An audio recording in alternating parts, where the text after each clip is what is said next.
Assalamualaikum sahabat Quran. Insyaallah pada video kali ini kita kembali akan menjelaskan qiraatut tajwidil Quran pada surah Al-Fil mulai dari ayat pertama.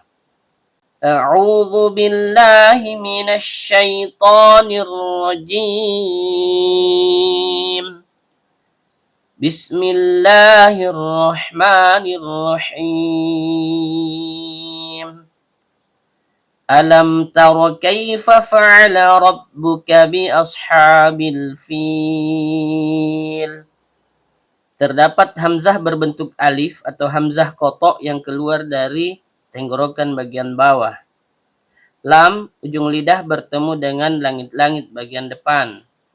Mim, huruf bibir, karena mimnya sukun, bertemu dengan huruf ta yang keluar dari ujung lidah bertemu dengan pangkal gigi seri atas, maka di sini terjadi hukum bacaan idhar syafawi.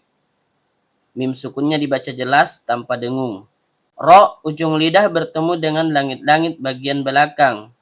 Karena ro-nya berharokat fathah, maka hukum bacaannya tebal atau tabkhim.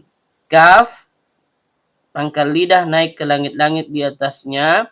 Karena kafnya berharokat fathah diikuti ya sukun yang keluar dari tengah lidah naik memantul ke langit-langit, maka di sini terjadi bacaan lin. Kemudian ada dua fa di sini yang keluar dari bibir, yaitu perut bibir bawah bertemu dengan ujung gigi seri atas. Ain, tenggorokan bagian tengah. Lam, ujung lidah bertemu dengan langit-langit bagian depan. Ro, ujung lidah bertemu dengan langit-langit bagian belakang. Kembali lagi, karena ro-nya berharokat fathah, maka hukum bacaannya tebal atau tabkhim. Ba, huruf bibir. Kaf, pangkal lidah naik ke langit-langit di atasnya. Ada ba lagi yang keluar dari bibir. Kemudian ada hamzah berbentuk alif atau hamzah kotok yang keluar dari tenggorokan bagian bawah. Sode, ujung lidah bertemu dengan gigi seri bawah. Ha, tenggorokan bagian tengah. Karena haknya berharokat fathah berdiri atau fathah panjang, maka terjadi hukum bacaan mad tabi'i. Panjang, dua harokat, dan setiap panjang keluar dari rongga mulut. Ba, huruf bibir, bertemu dengan alif lam idhar qamariyah. Lamnya terbaca sehingga keluar dari ujung lidah bertemu dengan langit-langit bagian depan. Terdapat juga hamzah wasol. Fa, huruf bibir, yaitu perut bibir bawah bertemu dengan ujung gigi seri atas. Karena fa-nya berharokat kasroh diikuti ya sukun yang keluar dari tengah lidah naik memantul ke langit-langit, maka seharusnya di sini terjadi hukum bacaan mad tabi'i. Tetapi karena dia bertemu dengan huruf lam yang keluar dari ujung lidah bertemu dengan langit-langit bagian depan, kemudian lamnya hidup, tapi kita sukunkan karena kita berhenti atau wakof, maka yang terjadi adalah mad arid lis sukun.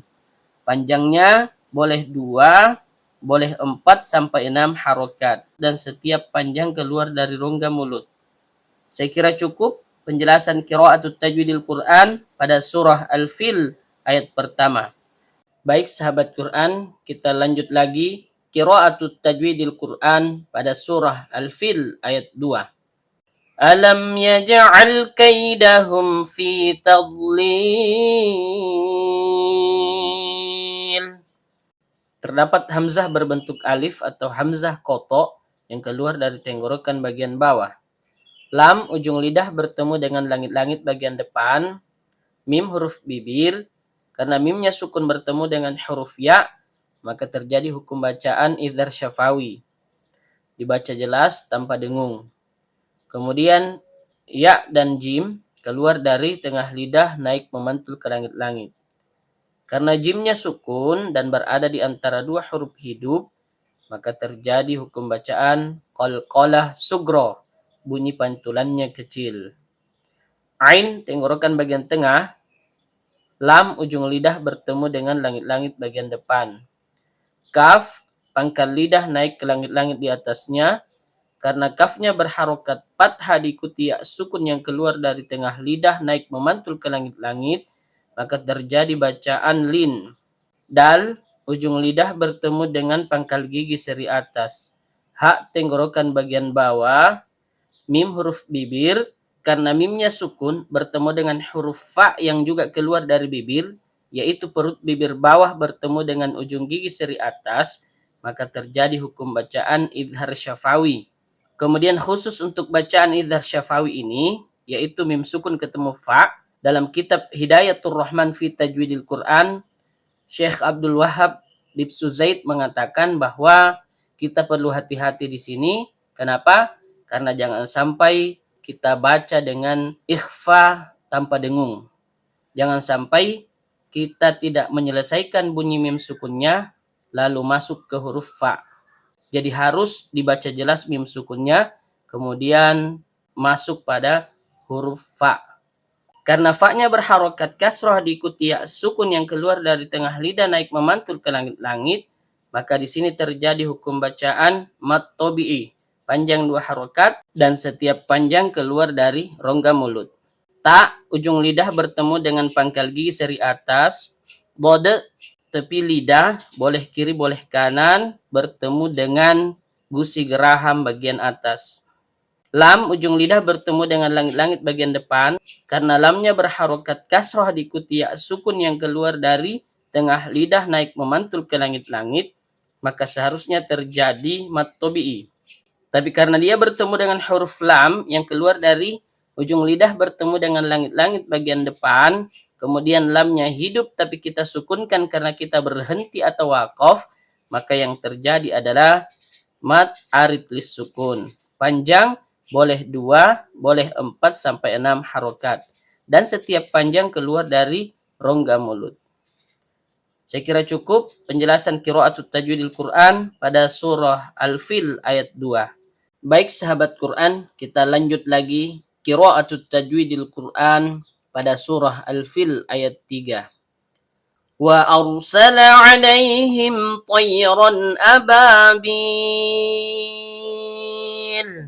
Ada huruf waw yang keluar dari bibir dan kita lihat wawnya di awal langsung bertasydid. Nah, kenapa bertasydid? Karena pada ayat sebelumnya terdapat huruf yang berharokat tanwin. Nah, sekiranya kita melanjutkan dari ayat sebelumnya ke ayat 3 ini, maka terjadi hukum bacaan idgham bigunnah. Namun, ketika kita ibtida di awal ayat 3 ini, maka wawunya tidak dibaca tasydid. Jadi, seperti itu kaidahnya. Kemudian ada hamzah berbentuk alif atau hamzah koto yang keluar dari tenggorokan bagian bawah. Ro, ujung lidah bertemu dengan langit-langit bagian belakang. Karena ro-nya sukun dan diawali oleh huruf yang berharokat fathah, maka hukum bacaannya tebal. Sin, ujung lidah bertemu dengan gigi seri bawah. Lam, ujung lidah bertemu dengan langit-langit bagian depan. Ain, tenggorokan bagian tengah. Lam, ujung lidah bertemu dengan langit-langit bagian depan.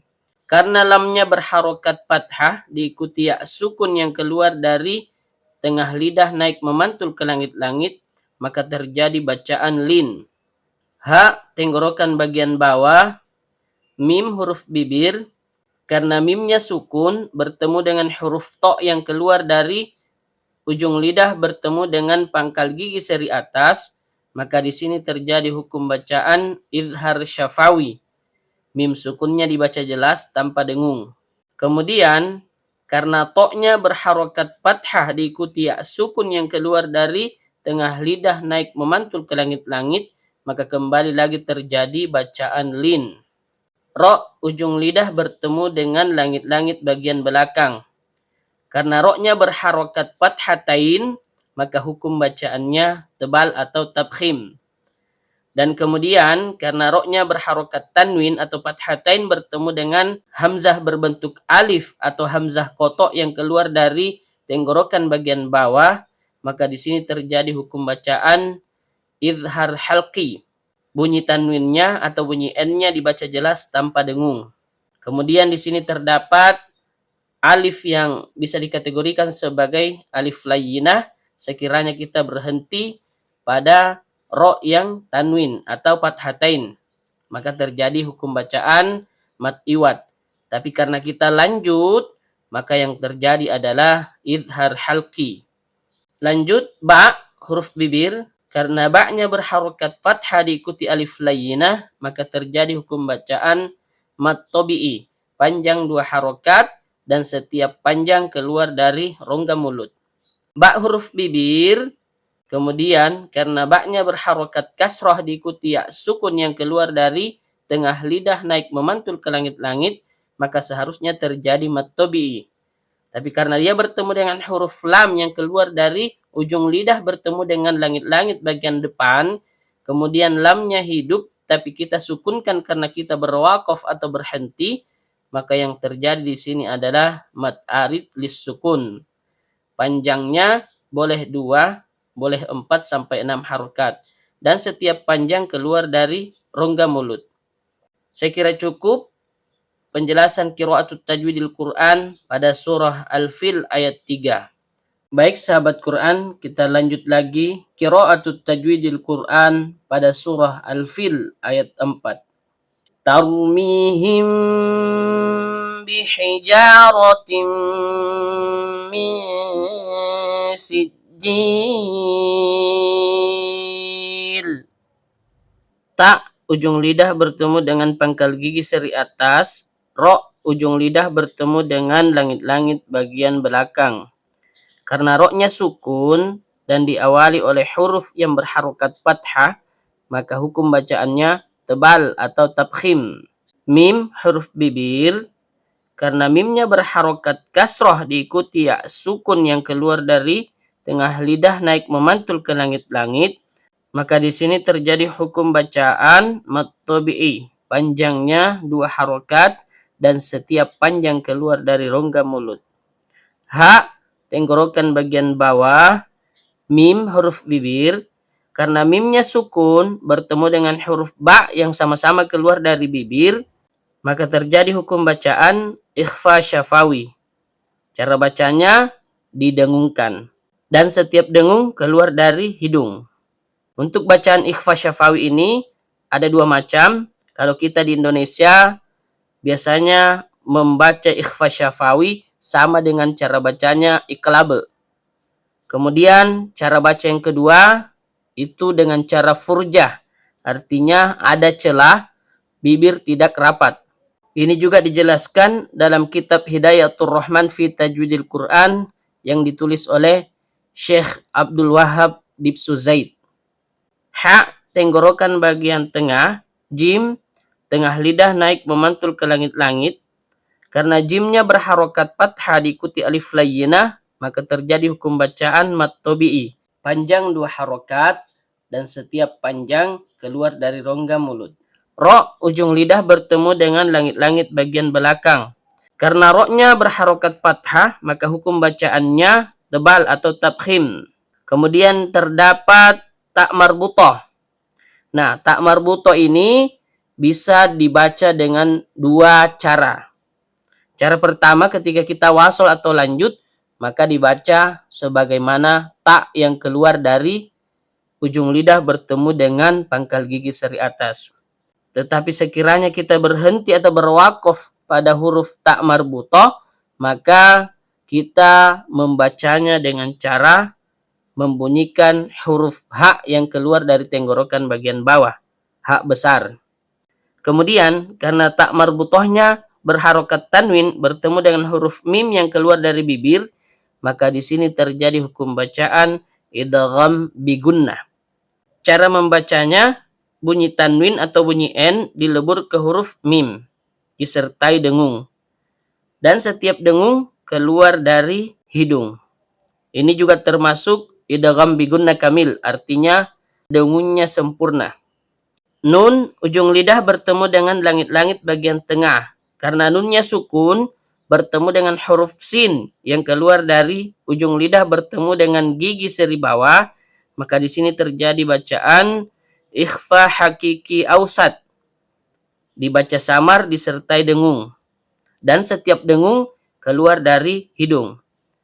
Untuk bacaan ikhfa hakiki ausat ini termasuk gunna aridoh. Gunna aridoh itu adalah gunnah atau dengung yang disebabkan oleh hukum bacaan tertentu selain mim dan nun bertasydid. Kita lanjut. Jim, tengah lidah naik memantul ke langit-langit. Karena jimnya berharokat kasroh diikuti ya sukun yang keluar dari tengah lidah naik memantul ke langit-langit juga, maka seharusnya terjadi mat tabi'i yang panjangnya hanya 2 harokat, tetapi karena dia bertemu dengan huruf lam yang keluar dari ujung lidah bertemu dengan langit-langit bagian depan, dan lamnya hidup tapi kita sukunkan karena kita berhenti atau waqaf, maka yang terjadi di sini adalah mat arid lis sukun yang panjangnya boleh 2, boleh 4 sampai 6 harokat, dan setiap panjang keluar dari rongga mulut. Saya kira cukup penjelasan qiraatul tajwidil Quran pada surah Al-Fil ayat 4. Alhamdulillah sahabat Quran, akhirnya kita sampai pada pembahasan qiraatul tajwidil Quran surah Al-Fil ayat 5. Faja'alahum ka'asfin ma'kul. Fa huruf bibir, yaitu perut bibir bawah bertemu dengan ujung gigi seri atas. Jim, tengah lidah naik memantul ke langit-langit. Ain, tenggorokan bagian tengah. Lam, ujung lidah bertemu dengan langit-langit bagian depan. Ha, tenggorokan bagian bawah. Mim, huruf bibir. Karena mimnya sukun bertemu dengan huruf kaf yang keluar dari pangkal lidah naik ke langit-langit di atasnya, maka terjadi hukum bacaan idhar syafawi. Mim sukunnya dibaca jelas tanpa dengung. Ain, tenggorokan bagian tengah. Sode, ujung lidah bertemu dengan gigi seri bawah. Fa, huruf bibir, yaitu perut bibir bawah bertemu dengan ujung gigi seri atas. Karena fa-nya berharokat tanwin bertemu dengan huruf mim yang keluar dari bibir, maka di sini terjadi hukum bacaan idgham bi gunnah kamil. Artinya dibaca lebur disertai dengung yang sempurna. Dan setiap dengung keluar dari hidung. Kemudian ada hamzah kotok yang sukun yang keluar dari tenggorokan bagian bawah. Kaf, pangkal lidah naik ke langit-langit di atasnya. Karena kafnya berharokat dhammah diikuti waw sukun yang keluar dari bibir, maka seharusnya terjadi mat tabi'i yang panjangnya hanya 2 harokat, tapi karena dia bertemu dengan huruf lam yang keluar dari ujung lidah bertemu dengan langit-langit bagian depan, kemudian lamnya hidup tapi kita sukunkan karena kita berhenti atau waqaf, maka yang terjadi adalah mat arid lis sukun. Panjangnya boleh 2, boleh 4 sampai 6 harokat. Dan setiap panjang keluar dari rongga mulut. Saya kira cukup penjelasan qiraatul tajwidil Quran pada surah Al-Fil ayat 5. Alhamdulillah, akhirnya selesai lagi penjelasan makharijul huruf dan ilmu tajwid pada surah Al-Fil mulai dari ayat pertama sampai ayat 5. Kembali lagi kami sampaikan kepada sahabat Quran yang ingin menguasai makharijul huruf, ilmu tajwid, bahkan sampai goribul Quran dan pembahasan sifat-sifat huruf, maka sahabat Quran bisa mengikuti sertifikasi Quran nasional metode Akbariyah, baik kelas online maupun kelas offline. Untuk kelas online, insya Allah hanya 5-10 kali pertemuan kita telah membahas secara keseluruhan materi-materi yang ada pada buku metode Akbariyah. Kemudian untuk kelas offline, insya Allah hanya 2 hari full pertemuan, kita juga telah membahas secara keseluruhan semua materi yang ada pada buku metode Akbariyah. Sekian, wassalamualaikum warahmatullahi wabarakatuh.